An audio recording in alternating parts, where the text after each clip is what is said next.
Hello friends, तर आज आपण बनवणार आहोत सोयाबीनची सुकी भाजी जी झटपट होते. तर यासाठी पॅकेटवाले सोयाबीन घेतले होते मी.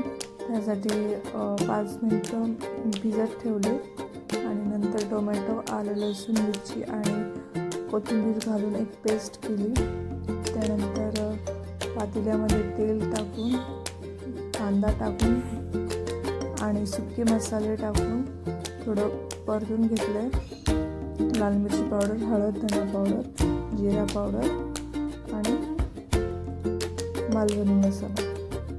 त्यानंतर वाटण टाकून छान लालसर फ्राय केले.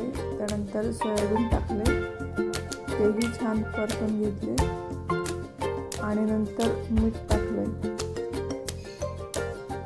सोयाबीन छान तेल सुटेपर्यंत परतून घ्यायचे. त्यानंतर थोडं पाणी टाकून मग शिजवून घ्यायचे